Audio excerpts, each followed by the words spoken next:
Hey everybody, welcome to the Muckrake Podcast. I'm Jared Yates Texan. I'm sick as a dog, Nick. I'm so sorry to hear that. I got the COVID.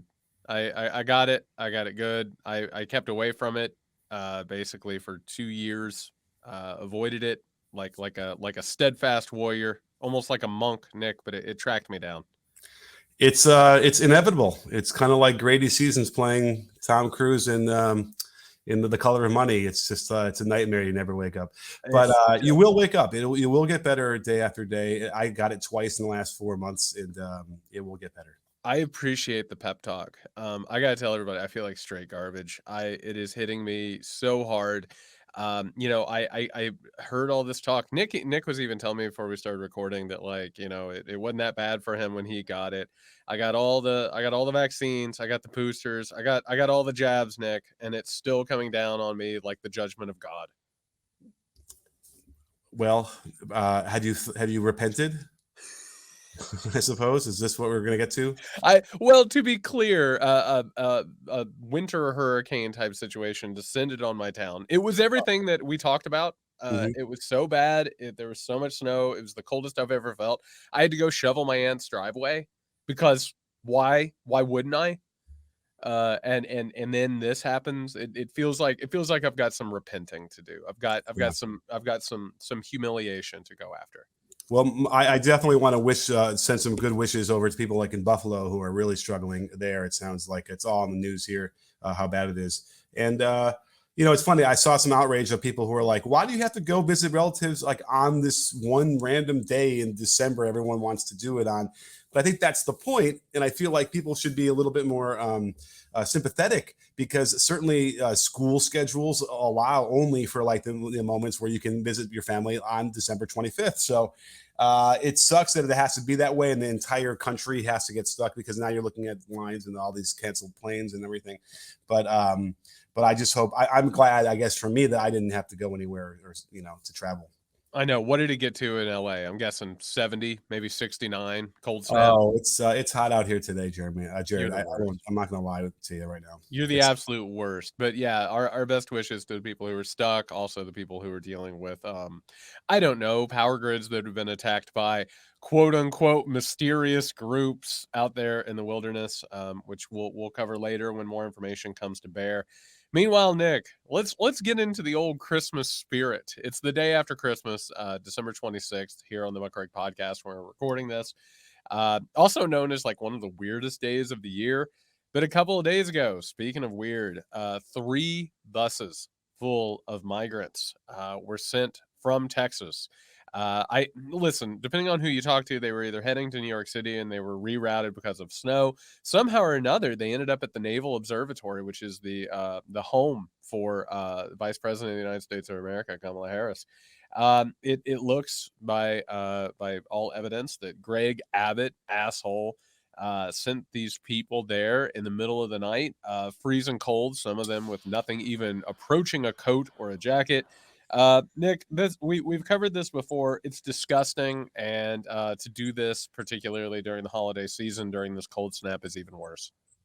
I mean, and again, it's the point. I'm kind of almost frustrated we're continuing to talk about this because I'm sure they planned this from the first time. When we were talking about DeSantis going to Texas and grabbing people and sending them to Martha's Vineyard, I know they already had a big X on December 24th ready to go because it was like, oh, perfect, we'll make it a holiday thing. But the real cruelty here is that, I mean, it's bad enough that they're going to just try to grab random people and ship them to another place, but they don't tell anybody about it. And that's the issue: is if they're going to show up outside on a street corner where there's no services for them and they're freezing, they don't have the jackets, they're not protected from the weather like this, that you should be prosecuted for that. That is negligence. That is kidnapping. It's a lot of different things in my mind. And the fact that they wouldn't even bother calling someone and giving them a heads up, and you had to have, in the article we were reading at, there is this migrant solidarity mutual aid network somehow kind of got them there, got them to a church where they could at least be warm. But it's like you're playing with fire. Someone's going to die doing this kind of stuff, and it's going to be on someone like Governor Abbott's hands. Yeah, it's weird that an aid group, a communal aid group, was there, but the only other people there were reporters. there to capture the whole thing on video and to snap pictures at it. A couple things. One, I think it is utterly ironic, sadly ironic that Greg Abbott and all these other assholes who are pulling this off. They do it on December 24th, which, if you are a believer in the Christian mythology, was the night that Christ's parents were turned away from inns, one place after another, couldn't find anywhere to stay. It's almost like they don't actually care about their own religion, but that's neither here nor there. Greg Abbott, the fact that this man remains in public politics is an absolute blight on this system. Not only that he got reelected, but that he hasn't been held accountable for any number of things that he's done, including human trafficking, which we talked about with the original stunt, but also everything that he stood up and lied about, children being massacred. This is a repugnant person. There are no redeeming qualities in terms of Abbott as a public person, and I'm with you. I look at this as a publicity stunt, but I also want to talk about Nick. I got a couple numbers here. The in Texas, by the way, and of course, Abbott is doing all this grandstanding up against President Joe Biden in terms of the quote unquote crisis on the border. Down in Texas, they have spent more than $4 billion on a program called Operation Lone Star, including over 10,000 troops on the border, which is enough to field an army. By the way, 10,000 people. Apparently, they're not getting the job done. But let's also point out a couple things, which is Joe Biden hasn't done anything really to repeal anything that Donald Trump did when it came to immigration. There's been some cruelty that has been knocked back a little bit in terms of like dividing families when they get detained. The money there, I mean, the only reason they're able to do this is because of federal funds. That's it. They are relying on federal aid to carry out their border security. Um, that most of the Trump programs are still going. There's nothing that Biden is doing that is necessarily like against the whole Trump immigration plan outside of like the open displays of cruelty. This is nothing but political posturing. And I want to point out we don't see this in any of the coverage. Nobody talks about the fact that the Biden administration is still carrying out anti-immigration policies. They're still funding all of this stuff. It's just, oh, these people are getting dropped off outside of Harris's house. It's almost like the media is doing the work that Abbott and DeSantis want them to do. And by not going further, by not talking about this, by not putting it into context and not having a discussion about it, they're only making sure that this stuff works because Abbott and DeSantis know that these are ready-made PR situations. Right. And also it's actually misleading when we talk about this as an immigration problem because part of it is an asylum seeking problem. And that is the issue. And I know that Biden's trying to reverse one of the policies that Trump had in terms of in COVID of refusing people to come into the country now. But the problem is that a significant percentage of people, and we don't want to have a situation like we had during World War II, where they sent a ship of Jews back to Europe to be slaughtered. So we want to be able to have an opportunity for people to declare asylum because they're under a threat of bodily harm if they go back to the countries they come from. So we have to have that open. But the real problem here is the normal process for immigration, of which has been set up this way for decades and decades. Of unless you have to be rich and well educated and from generally like white countries for you to be able to get any headway into that line in the regular immigration. And that's what probably needs to be fixed the most. So if you're looking for blame, yeah, you can definitely point to Biden. It's a long list going all the way back to Reagan. Yep. People who don't want to try and do anything to fix that issue, which would probably be related to just getting a shit ton more people on the ground who can be part of the bureaucracy to help process these claims. And then also they don't need to even be at the border because a lot of the immigration requests come just from everywhere, and you could be in the office, whatever, and decide and process those. I think we need to look it up. I know it takes forever to go through the normal channels of immigration and try and get into this country legally that way. And that's got to be fixed. Yeah, and it obviously is a problem that's been going on for a very long time. The Republican Party has no interest in dealing with it. There was talk of possibly changing the course of things after the 2012 drubbing of Mitt Romney. We all know that, like after that post post loss, they had a conversation about opening up a dialogue about amnesty or reforming our ideas of who should be allowed here and how many people should be allowed here. That got thrown into the wood chipper when Donald Trump took over the party because he saw an opportunity for it and he used it, which was blatant white supremacy and xenophobia. The Democratic Party has no interest in touching this issue because they don't see any upside of doing it. There's absolutely nothing there for them to actually get into it because they will be painted as pro-immigration, anti-white, white replacement theory, all of that. Meanwhile, the Republican Party has no actual incentive to solve the situation and to keep fundraising off of it and using it basically as a stick during elections. I sit here, Nick, and I look at this administration. I don't know how you can't push back on this. Do you know what I mean? Like, you can't just keep letting hundreds of people get dropped off here. And you're right, somebody's going to die. Somebody, who even knows if anybody's disappeared or been abused in some way, shape, or form. Eventually, you have to say enough is enough. Like, even from a political standpoint, quit letting these people get open goals on you. You know what I mean? At least stand up and say, this is what's going on. Even if it's just giving a major policy speech and saying, here's what's happening with immigration, here's what we need to do, let's start working on it. They are unwilling to do that. It's like a situation. It's in a boxing match. You have to at least put up your gloves to defend yourself, or else the match gets stopped. It's one punch after another that these assholes like Abbott and DeSantis keep being allowed to hit. And you have to stand up eventually for what's right and say, you know what? The problem here is not that we're not being giving enough. It's a problem that this has been politicized, and we can't even look at this from a human rights perspective. Oh, I mean, here's the newsflash: if you're a Democrat and you're worried about being labeled something, so you won't do that something, you're going to be labeled that anyway. So you might as well do something about it because they're going to paint you as whatever they're going to want to paint you, no matter what. I don't know if it's necessarily that's the root of the reason why the Democrats can't get anything going on that issue either. I don't, but it's hard to understand exactly what it is because you would think that they could roll up their sleeves once and for all, have a big symposium, bring a lot of experts together, and just discuss what they could do to facilitate this better and stop having just massive amounts of people gathering on the border and figure out a way that makes it better, smoother.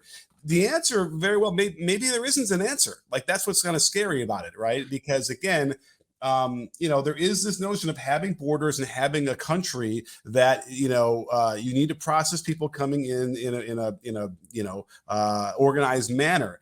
And so maybe that's what worries me is at some point maybe they have been looking into this thing and they're figuring out like, you know what, we don't know what to do. Let's just keep it where it's going now. We'll have a lot of migrant workers come in, do all the jobs that no one else wants to do in this country, and hope that the Republicans don't hammer us for like a random crime that might happen from someone else who happens to come that same way. But again, I'm worried that the answer isn't necessarily an answer at all. Yeah, it's a problem that nobody wants to solve. And part of the reason is the exploitation that happens, not just at the border, but around the country. I mean, a lot of our economy, of course, depends on exploiting people and paying them less than a minimum wage and making sure that they don't have to get benefits or taken care of. It's it's one of many problems and issues that this party just continually punts on. I sent you this link, Nick. There's this New York Times article, and again, it's a signal, right? It's don't worry, everybody, we're going into the new year. We got ideas here. And what we're seeing is the Democratic Party saying they're now going to, have a big push for voting rights. And I saw this and I was like, oh, I hadn't heard Biden saying anything about this. And oh, I must have missed a speech while I was, traveling. But no, it's not, right? Even though voting rights are being attacked all over the country, even though the Supreme Court is considering a case that could potentially basically hand over Republican led states to legislatures to run their elections however they want without any sort of overview, this isn't federal. There's no move whatsoever to even start talking about voting rights, which, by the way, what did the Democratic Party say? You got to vote in November. Right? That's what we kept hearing. That's the way that you ensure the voting rights are going to do. Guess what? People went out and they did it. They went ahead and they gave them at least control in the Senate and kept the margins close. And now it's nothing. All we're hearing, two states. One, well, there's Minnesota and Michigan, which are, the old Democratic firewall, of course, that Donald Trump cracked in 2016. You're also seeing a little bit out of Illinois. None of this is particularly progressive. None of this is particularly taking on problems as they sit. You're even hearing out of Pennsylvania, where Josh Shapiro was given a hell of a mandate against Mastriano, that he's not really worried about it all that much. He'll sort of tinker around with it.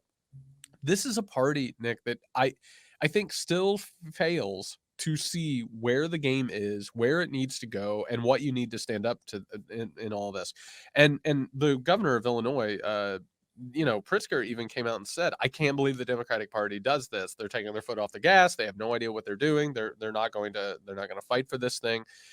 It's disappointing, but it's the same thing that we're seeing with the immigration thing. There's no offense. There's no aggressiveness whatsoever. It's sort of sitting back and being terrified of being called radical. Well, I wonder if you think, or if we think that this is because they snuck in a little bit of part of the bill, the funding bill, that cleans up at least the role of the vice president. Perhaps they're thinking, well, you know what, we got that going, that was good, and we're gonna take a break for a few weeks or a month or whatever, and not deal with that. So, by the way, which is completely utter bullshit. That's really what they're thinking. But if I'm going to be an apologist here, I guess I'm going to say, well, look, they snuck that in there underneath all that fucking defense spending that made the Republicans they must have been running like, what, like when like puppies are and they run to the mother, and the mother lies down. That's sort of what I picture the Republicans when they saw that how much more money that Biden was willing to spend on defense spending. So at any rate, yes, it's mind-boggling, because then they're going to wake up the day after the next election, which has been problematic again and disenfranchising, and they're going to be like, wait, what happened? How did that happen? We need to stop this. Yeah, absolutely, and it's just as obvious as can be. I mean, none of this is particularly hard to predict. The Republican Party is going to continue to whittle away, particularly at the voting rights of African Americans, particularly people of color in urban areas.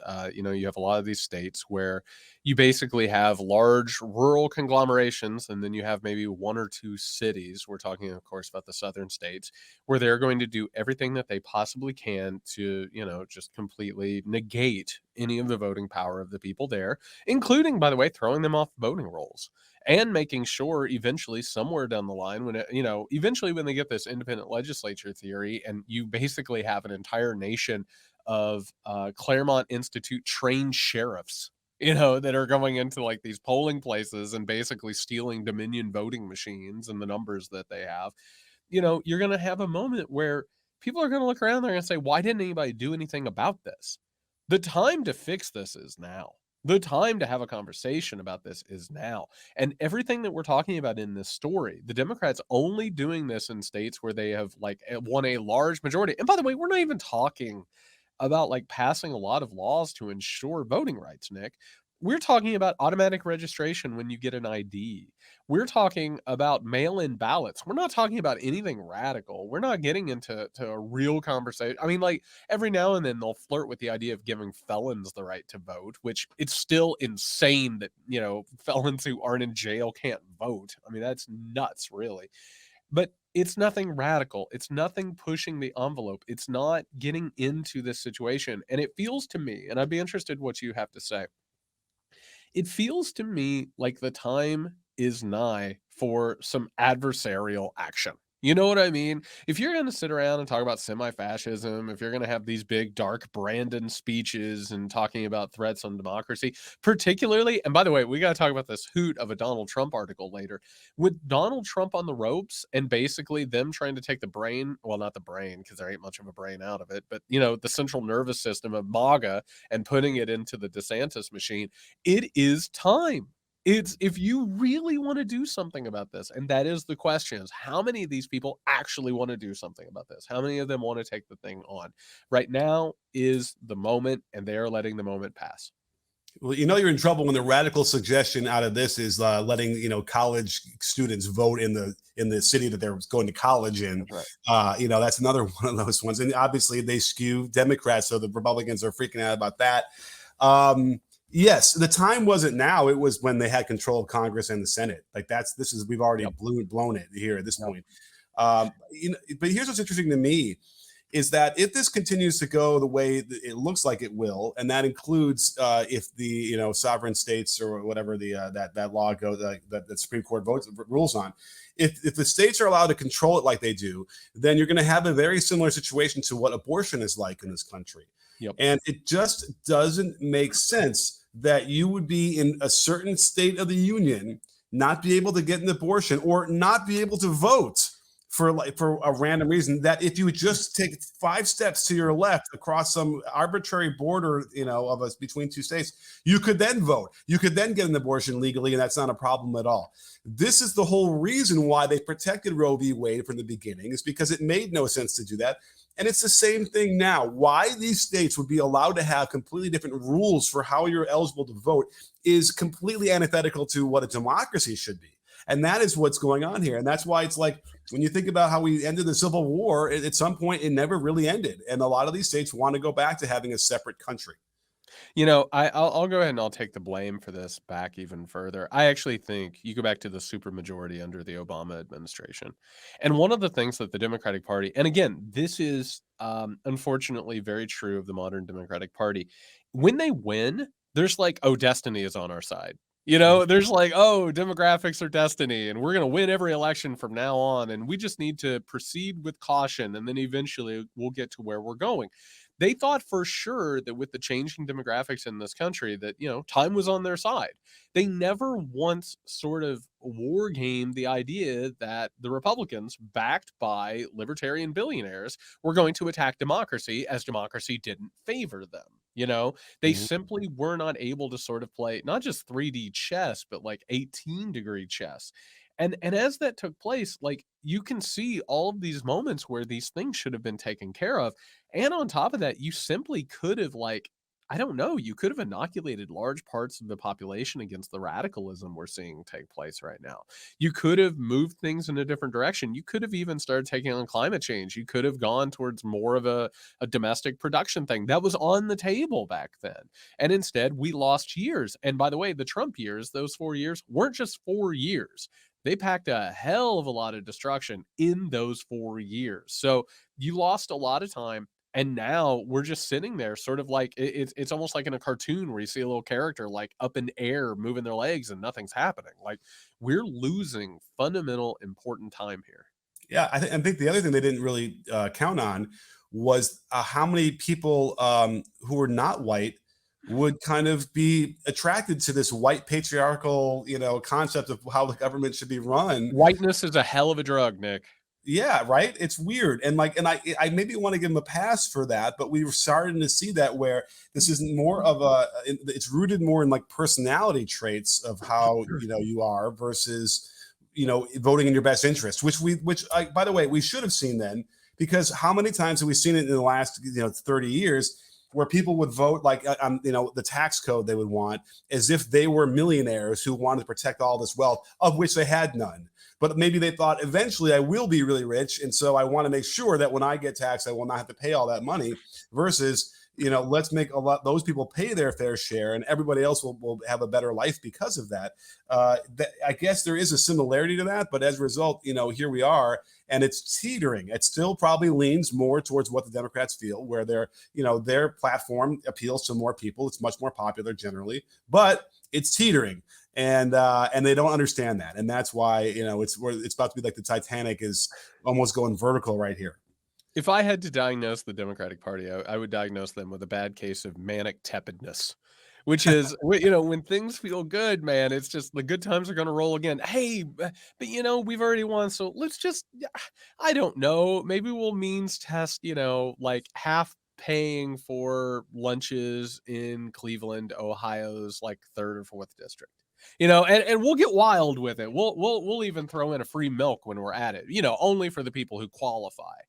And in all of this, it's been so obvious. Look at what happened in November. We talked about this. The results showed us that people were ready to get on board with something besides the Republican Party. They were out there saying that children were using litter boxes in elementary schools. That's the time to go after this stuff. The only thing I got to be honest with you, and this bleeds into this next story that we're getting ready to talk about. The only thing that I can infer from it is that this party or large portions of it do not want what they say that they want. A lot of this stuff sounds good, or at least it makes for good stump speeches. And I had to talk to you about this New York Mayor Eric Adams, who is just an abysmal politician. Can you share one of my favorite clips? By the way, this is the this is from the press conference before the winter storm where he Eric Adams was conspicuously missing. There are rumors that he was in Jamaica, but here is the beginning of this press conference. So I've been in touch with the mayor. We've all been in touch with the mayor throughout the day. And he has asked that we provide all of you with an update on the city's full response to today's weather event, which I've just learned is named Winter Storm Elliott. I love that stuff, Nick. I love that he's not there. It reminds me of a while back when that governor was just nobody could find him and he was out hiking a bunch of trails, with his lover. I love that when a major event catches these people with their pants down, which is, by the way, how you most often find Eric Adams. Right. I mean, you're supposed to have those photo ops of you out there with the shovels and the snow trucks, delegating whatever you're supposed to be doing. Look, see Giuliani, Rudy, after 9/11, like that was all he did was make sure the camera saw him furiously moving around the different blocks. So yes, that's almost like the cynical version of it is you have to be there. You just have to be there to get those photo ops. And I don't know. This guy seems like he doesn't really understand the job. I'm glad you brought up Giuliani because we got to talk about him a little bit. I stayed with my mom over Christmas when I got COVID, and I gotta tell you, seeing she watches CNN all day, and like there's this ad for like this new CNN special, which is what happened to Rudy. And it's like, oh, what? How could America's mayor? And it's like, no, Rudy was always an asshole. Rudy was always corrupt, and Rudy was always incredibly problematic. But there is this perception because, of course, of September 11th, but also because a lot of the PR that Rudy did, that he did more than he actually did.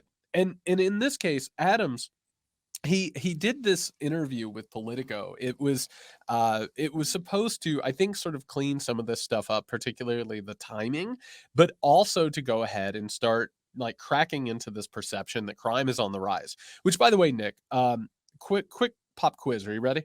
Mhm. Is crime up or down in New York City in the last 20 years? So, okay, I'm so glad you asked this because I did a little bit of a deep dive. You must have known I did this, right? Because I'm reading all these things and all these people are wringing their hands about crime. So, the news flash was crime up, let's see, felonies, misdemeanors are up 23.5% from last year.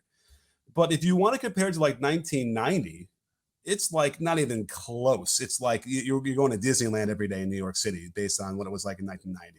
1990 was like Joker, the movie Joker, now it's like, whatever. So it's not even close. And it's so crazy that they're going to want to use, an increase in crime based on the really low numbers we saw during COVID when people were not going out as much to somehow indicate that, oh, yes, there's a whole crime wave going on and everyone's scared about it.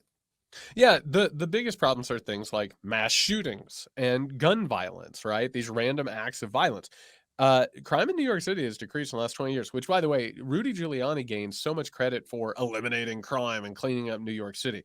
That's not what he did. Instead, he harassed certain populations. He made a big show out of corporatizing New York City and putting a veneer on it, but he didn't do much in the way of crime. And now you have this, like, and by the way, crime in the United States is basically down, with the exception again of like gun deaths and shootings. But Eric Adams, part of the reason that he was able to become mayor as a former member of the police department was to talk about how out of control everything is and then blow up every piece of crime and violence that there was, just to the point where it seemed like it wasn't safe to walk around New York City. Actually, Eric Adams probably cost his own city not millions but tens of millions of dollars by basing his entire public perception and campaign and administration around the idea that, New York City has become a crime-ridden hellhole. But what is he doing now? I'm going to read you a quote, Nick, and I don't know if you're rusty on your George Orwell, but I'm going to see how this sort of hits your ears a little bit. This is from Eric Adams's interview on Politico. Quote, It blows my mind how much we have not embraced technology. And part of that is because many of our electeds are afraid. Anything technology, they think, oh, it's a boogeyman. It's Big Brother watching you. No, Big Brother is protecting you. How's that feel? How's that feel in them ears? Spoken like a real New York Police Department captain for 20 years. Yes. It does, doesn't it? And so what is the answer, Nick? The answer is to divert just millions upon millions of dollars of New York funds, which by the way, taking them from a lot of the social services that they're talking about and handing them over to some really cool and neat technology companies. And guess what? These things, Nick, they totally work. One of them is this group called ShotSpotter, which is supposed to hear random shootings here and there. Nick, what would you say is worth millions of dollars in terms of effective rates? What percentage do you think you need to be above before you deserve millions of dollars?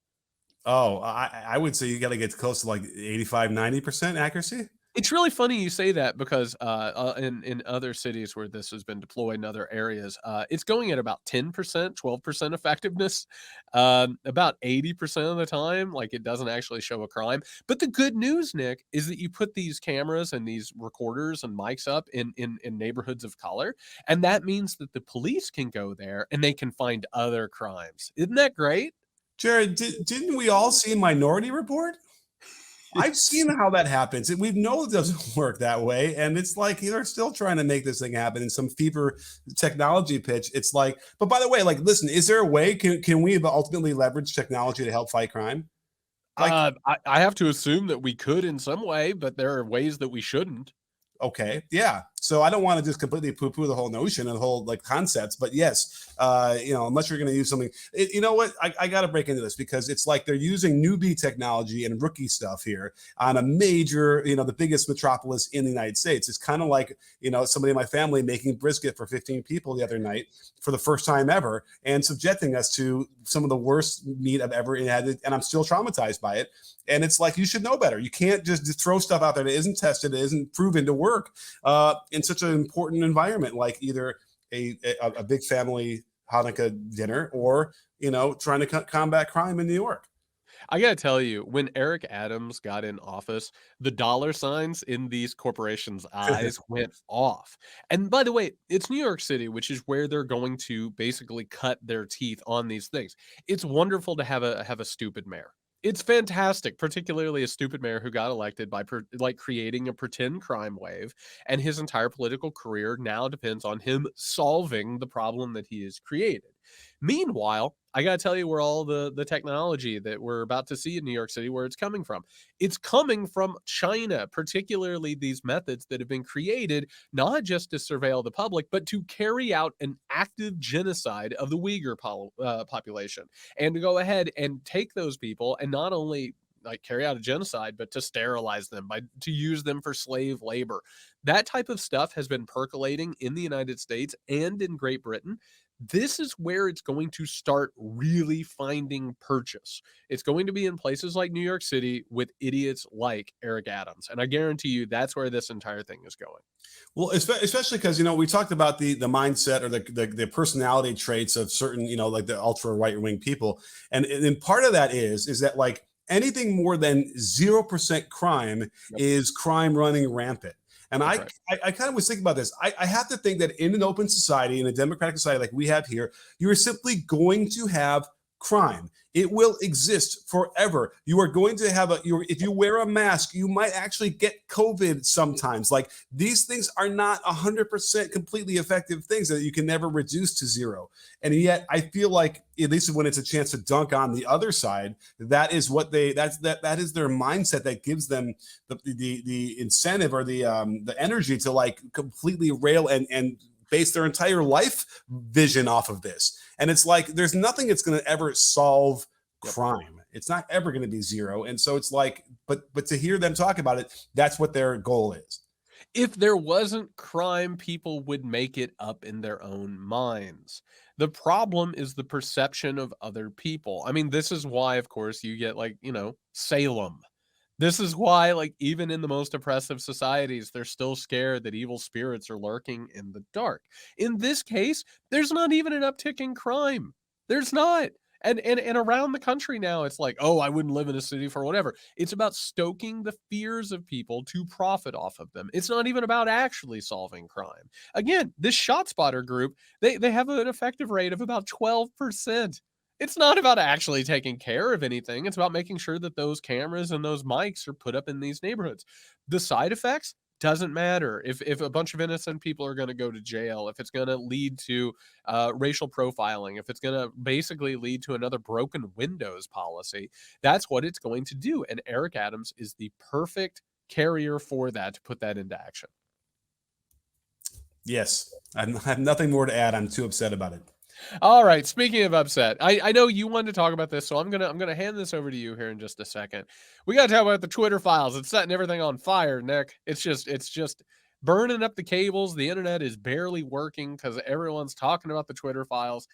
I hope it's finally come to an end. There have been some interesting revelations. I've got an overall thought about it, but of course it divvies up from the main conversation. But I want to hear where you are, what you're thinking about it, where your notes are taking you. Where does Nick Hauselman land on the Twitter files? I mean, it's such a perfect encapsulation of everything that we've seen since Trump came on the scene, where you have to be in a certain fundamental ideology to then look at how this is being reported and then accept it at face value the way Taibbi and this guy David Zweig and Barry Weiss are reporting it. Because a lot of it is they'll say, okay, the FBI connected with Twitter to let them know about certain things that are going on misinformation-wise from other countries. Well, that sounds reasonable. That sounds like what they should be doing. And yet, if you reside in a different area code of reality, I don't know what we'll call it, that is all a 5-alarm fire, and this is the country completely and utterly, influencing, the election completely. I mean, I think Trump just said it. He's like, the election should be redone because Twitter corrupted the election itself, as if Twitter had anything to do with counting ballots. So that is really the overarching thing that you're going to get from this is this breathless reporting about these things, which are just a bunch of nothing. It's a bunch of reasonable people having a conversation, a necessary conversation about what should be allowed and what should not be on a private platform. That's all it is. So here's where I come in and I say it's unfortunately a representation of exactly what is happening in every one of these major companies. Period. These companies have gotten too large. They've gotten too powerful. Of course, the big question is they tamped down the Hunter Biden laptop story, which I've said multiple times on this podcast. If Hunter Biden committed crimes, I hope he gets prosecuted. I'm not going to sit here and say if Joe Biden was involved in anything in corrupt activities, I hope he gets investigated. I truly believe that. I'm not going to sit here and be a partisan hack carrying water for people saying, "Oh, I hope nothing happens." On top of that, major conversations about who should be able to say what and who should be able to do this. Like, I don't think these companies should have that power. I think it's a problem that Twitter as a corporation has the power to take those things over, which is exactly what Elon Musk is doing as head of Twitter now. Because what did the right wing want? Did they really want to get rid of corruption? Did they really want to get after control of information? No, that was never the point of that. This whole Twitter file thing was not about actually like bringing into the sunlight something that was done wrong by this corporation. It was about creating the opening for going in and messing around with these algorithms and going ahead and giving them a right-wing bent. If somebody went into Facebook or whatever the hell they're calling it this week, and you revealed conversations about content moderation, it would be the exact same thing. Only what would it show? That there was a right-wing bias in terms of spreading conspiracy theories and right-wing extremists? Like this is par for the course. This is the branding of these corporations. And I just find the whole thing disgusting all the way around. I can't even believe that this is a thing that we're still talking about. I actually disagree. I think, at least in the COVID stuff, because the COVID files dropped today. When they were allowing, and by the way, what were they really doing? They were putting a little bit of a disclaimer that had linked to more information from like the CDC, for instance, experts who have been studying this stuff. And they're outraged that certain quacks would, try and cast doubt on how severe COVID was and how horrible these vaccines were in their minds when they weren't. And that is important. I feel like, and we realize how important it is when you have a fucking president of the United States who led the charge and the leadership of dispelling, or casting doubt on these institutions that are simply there to serve the people and try and keep them healthy. So and someone had to do it, right? Yeah, I agree with that. Twitter had to do this and look at this. It wasn't going to be AI. They haven't figured that out yet. And so, at least if you want to limit it to that, if you want to talk about the other things they're uncovering, again, it's a lot of, shrugs for me. But on this one, and it's like this breathless reporting about how they were like suppressing people's point of views. It definitely crosses the line for me when you're talking about a pandemic like we just went through.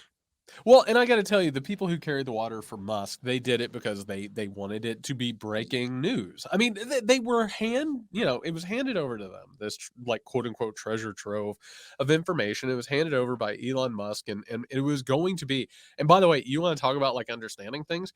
I would love to see how hard Musk turned up the algorithm to amplify these posts. Do you know what I mean? Like how much was that amplified by his own hand to make these things come out? When Mhm. it comes to COVID and all of this, Nick, I think what you're actually seeing in these communications is that everybody who was involved with things like Facebook and Twitter, they kind of had no idea what they were doing. They caught the tiger by the tail. They created these things that, they sort of thought, oh, it might be a website. It'll do this. And the next thing you know, it's like, oh, we've completely radicalized the public sphere. We've commercialized it, corporatized it. We now have control over discussion. When Trump gets thrown off of the social media platforms in 2020, a couple of things happen, right? On one hand, you start to see, I guess it was 2021, wasn't it? I guess it was after January 6th is when they started kicking him off. They had juiced him for as much profit, as much engagement, as much as they possibly could. They got rid of him. But with that and with COVID, they looked around, they thought, "Oh, this isn't just a place to share pictures from your family's, picnic. This all of a sudden is like one of the main drivers of discourse," which they also did in 2016. These aren't serious places. And they've never been serious places. They've been businesses that have been masquerading as like revolutionary forces. But all along, I don't think the people understood what they were doing. And as they did it, they had to make these judgment calls that were at different times not disturbing, but just maybe surprising to people who never considered how it would work, Mhm. Yes. And what, like, at some point you gotta put your finger in the dike, right? And that's Yeah. basically what they had to do. And I get it, because there wasn't precedent for it, and they were having to do it on the fly, clearly.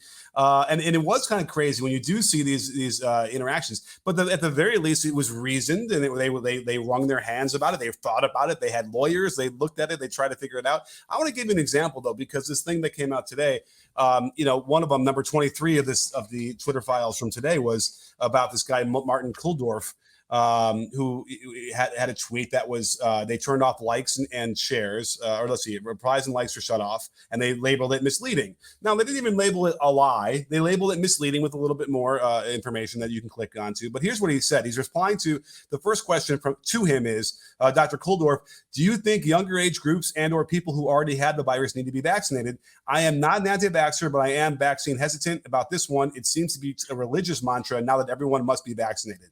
So there's already a framework here for this question that's not really coming from a neutral point of view. But his quote tweet response is to the question is, do you think that people should be getting vaccinated? Everybody, the younger people. He goes, no. Thinking that everyone must be vaccinated is as scientifically flawed as thinking that nobody should. COVID vaccines are important for older, high-risk people. Complete fact. And their caretakers. Fact. But those with prior natural infection do not need it. How are you feeling today, Jared? I feel like straight garbage. Okay. So I have a feeling, and by the way, how was I feeling when I got it the first time 4 months ago? Not great. I got the vaccine. Guess what? I got it again. And now he also says, nor children at the end of those. He said children do not need the vaccine.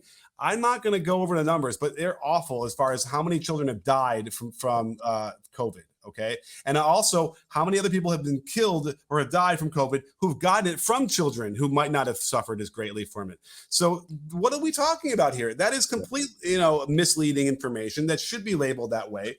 And yet here these people are saying, oh, they didn't let us share other points of view when it was wrong. So like this is the bombshell they're trying to drop, and in fact they're just proving their point. Yep.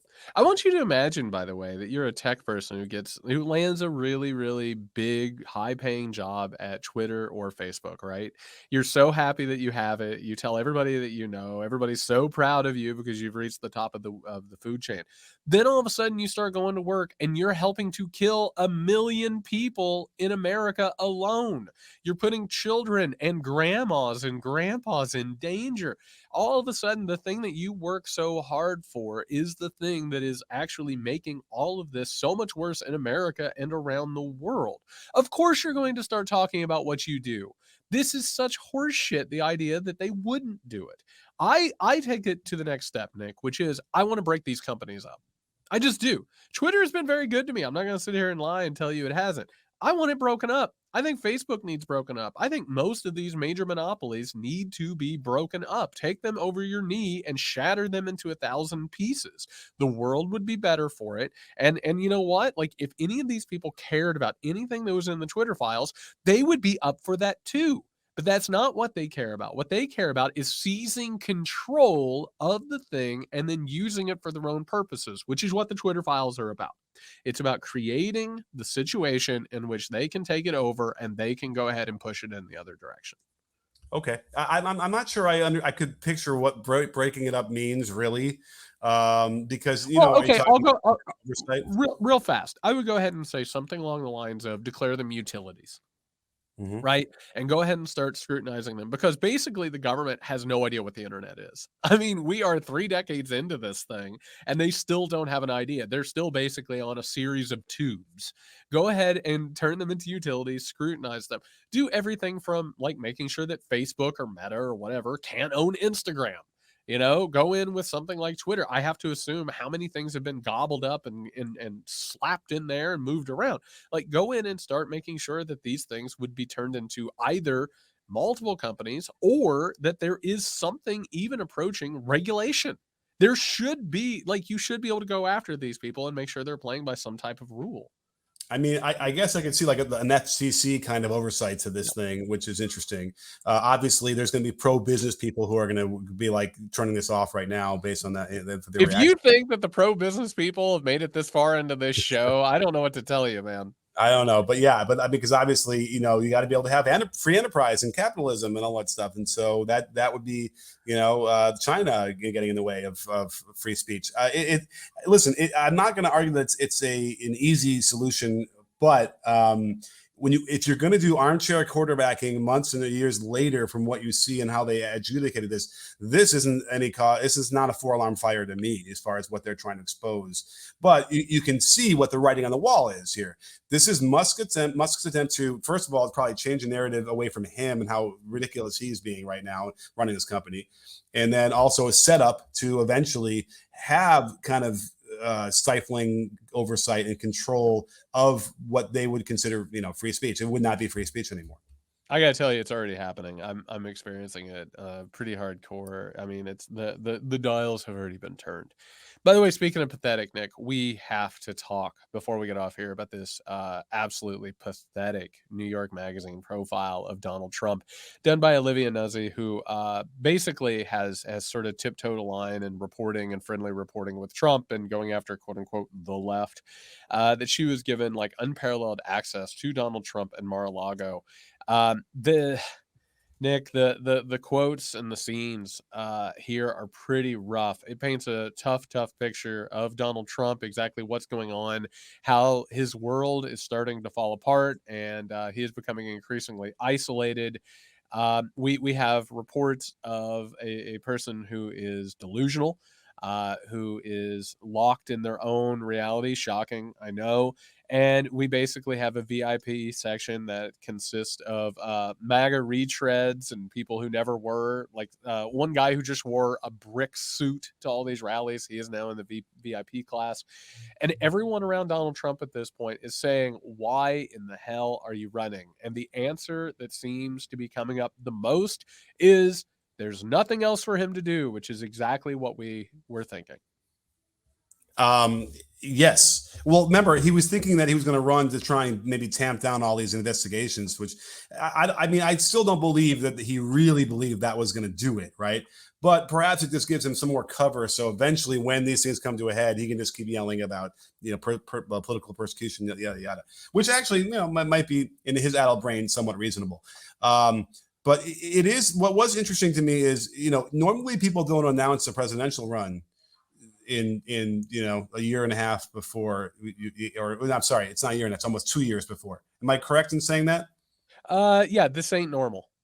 Right. So as a result, it's like if you announce that early, like what is there to do, right? Because part of it is saying like, well, he's just not doing anything, and how sad is that? But it's like, he just shouldn't have announced so early because again, there's just nothing. It is too early to be doing anything active about that. Now, aside from that, yes, to have this slob, party crash, everything that happens in Mar-a-Lago, and get him the standing ovation. They give him the standing ovation when he comes into the dining hall. And after he shovels the food in his mouth, they give him the standing ovation after that. It is sad. It is awful. It is disgusting. And it's like this guy, what else would he be doing besides that, besides this? Well, and that's exactly what he should be doing. We talked about it earlier. It's like a zoo animal. Yeah, I want to point out there's a really interesting anecdote in here. Apparently, Trump is obsessed with this movie from 1950. A really good movie, by the way, Sunset Boulevard. I'm going to read from this, and then we're going to listen to a little clip of it. This is from the article. Quote, he had wanted to be in the movie business. It's important to never forget this about him. He watches Sunset Boulevard, one of the greatest of all time, again and again and again. A silent picture star sidelined by the talkies, driven to madness and denial over her faded celebrity. When he was a businessman, he showed it to his guests aboard his 727. When he was president, he held screenings of it for White House staff at Camp David. He once showed it to his press secretary, Stephanie Grisham, who later described how, quote, the president who could never sit still for anything without talking on the phone, sending a tweet, or flipping through TV channels, sat enthralled. And he once showed it to Tim O'Brien, the biographer, who wrote that when Norma Desmond cried, those idiot producers, those imbeciles, haven't they got any eyes? Have they forgotten what a star looks like? I'll show them. I'll be up there again, so help me. Trump leaned over O'Brien's shoulder and whispered, is this an incredible scene or what? Just incredible. Now let's hear from the climax of this movie. Mr. DeMille, do you mind if I say a few words? Thank you. I just want to tell you all how happy I am to be back in the studio, making a picture again. You don't know how much I've missed all of you. And I promise you I'll never desert you again. Because after Salome, we'll make another picture and another picture. You see, this is my life. It always will be. There's nothing else. Just us. And the cameras. And those wonderful people out there in the dark. All right, Mr. DeMille, I'm ready for my close-up. Man, that is a chilling scene. And Nick, you and I were talking about before we started recording. We've both seen this movie. We've both studied it a little bit in our time in academia. This is, and correct me if I'm wrong, this is the story of how not just American capitalism, but American show business, the pop culture cult of personality, how it isn't just destructive, but it destroys individuals almost without caution. And the idea that Donald Trump is sitting around watching this and contemplating his fate, I got to tell you, it's pretty chilling, honestly. Oh, absolutely. Like I would be in that room with Trump, side-eyeing him the whole time, going like, you're watching your own life. Is that what's so connected to you? Is that what resonates so much with you? This is Billy Wilder's finest movie, I would argue. And to see her be able to morph into, because remember, she had just shot somebody and they're asking her questions and she's not responding. She's completely like in a whatever. catatonic state. Catatonic, thank you. But what gets her out of it is, oh yes, the cameras are ready for her, and that sort of gets her into some other alternate reality where she thinks she's about to film Salome again, without the silent pictures from years before. This is what Trump is doing. It really is. He lives for the cameras. He lives for this kind of strange, and he has these sycophants and lackeys that are all around him, having to continue the charade and create this fake reality around him. And it's very arresting to see, to hear that somebody almost understands it, right? He probably in some degree understands what his plight is, and then needs to have it verified on the screen. Well, and if you follow this movie, and by the way, people could do a lot worse than to watch Sunset Boulevard, over the holiday break. It's pretty good.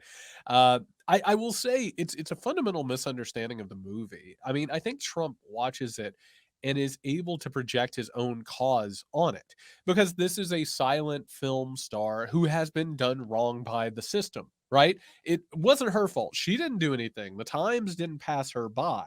She was done wrong by a group of people who simply don't understand anymore. And if you look at this, I've long held that I think Donald Trump is one of the most tragic American figures of the modern moment. This is somebody who obviously gained their wealth and their affluence from their father, from hereditary wealth, and took advantage of American popular culture and celebrity more than almost anybody of an era. Took advantage of sort of the zeitgeist of the era and rode those waves because Americans desperately wanted wealthy men who were going to like flaunt their wealth. He took care of that. Of course, fell on hard times because he sucks as a business person, saw himself as being excluded from the clique of the elites, even though he was one of them, obviously, and then used that resentment in order to become the 45th president of the United States of America, even though he didn't particularly want to do it. Now he's sitting around Mar-a-Lago, which sounds so sad, Nick. And he's had so many hangers-ons for years now who took advantage of him, who used him to basically prop themselves up, create their own grifts, create their own cults of personality. And now people are leaving him. And now people really want nothing to do with him because he's a pariah, as he should be. And you have a person who is just sitting there basically stewing in their own resentment and their own perceived agreement, like nobody's business. And he's sitting around watching this thing. It is such poetic justice to an extent, except for that he should probably be doing it from a prison cell. Oh yeah. But by the way, whoever's been able to have a class with you where you analyze film is very lucky because that's so good. And I love the notion that you can watch a movie like that and have just completely take away the absolute wrong thing from that. It reminds me, I think I talked about this before, but Whit Stillman did a movie called Barcelona where a guy has amnesia and he's trying to get his memories back. And he describes watching this movie about a guy who interrupts this perfectly nice looking wedding by banging on the glass and saying, Elaine, Elaine. He's like, he should have been allowed to get married. And I always found that hilarious, but in a way, it makes perfect sense. Like you could, he completely misunderstood The Graduate in that way, although maybe he didn't. And here is Trump seeing it the same way as somebody who was wronged versus someone who has done so much wrong. He is getting what he deserves, and he's not talented, and he shouldn't be, just by the notion of him being a rich white guy allowed to just continue succeeding like he thinks he deserves. So really, there is no more perfect encapsulation. This will probably be the scene in the movie that we do on his life. Eventually that becomes, probably an Academy Award winner. Well, and the thing is, Trump is so on the nose with this stuff that it's almost too much. Do you know what I mean? Like he is such like a wounded, hollow person that it almost defies any ability whatsoever to sort of turn it into abstract, scrutinizing art. I mean, that's the thing, it's actually good art, something like Sunset Boulevard, right? The point is very clear, but the idea that someone can read it and get the wrong point from it means that there's an open-endedness to it. It's the same thing with something like, of course, Catcher in the Rye, which some people read and they were like, this is obviously about destroying fake people and, bringing a society down to its knees or whatever. It's the same thing we talked about when we did our podcast on Fight Club.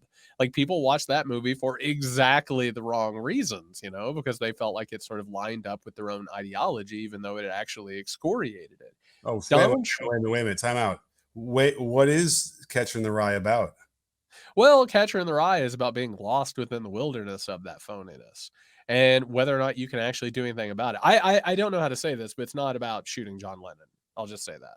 Oh, okay. Yeah. No, I mean, I read this to my, my son who was probably like 10 or maybe 8 at the 9 at the time. I was reading it. I don't know why. I just picked it up and started reading it. I had forgotten though. We all remember how it ends, right? Mhm. Maybe I don't want to ruin it now. I was practically in tears by the end of this because what I get it in a totally different setting now, where it's much more of a statement on sort of mental health. Mhm. Like, Uh, and by the way, youth mental health, which is a lot of what Salinger is about, right? And those sort of ideas of like who can change the world, who should change the world. I gotta tell you, like we have now thought about Sunset Boulevard in terms of political and socioeconomic ideas more than Donald Trump has. mhm. Like Donald Trump literally loves it because it's up on a screen. It's the same thing as him watching himself and people talking about him on TV. But I again, I know that everybody wants to turn the page from this guy. And listen, I'm as happy to do that in 2023 as anybody else because this campaign's going nowhere.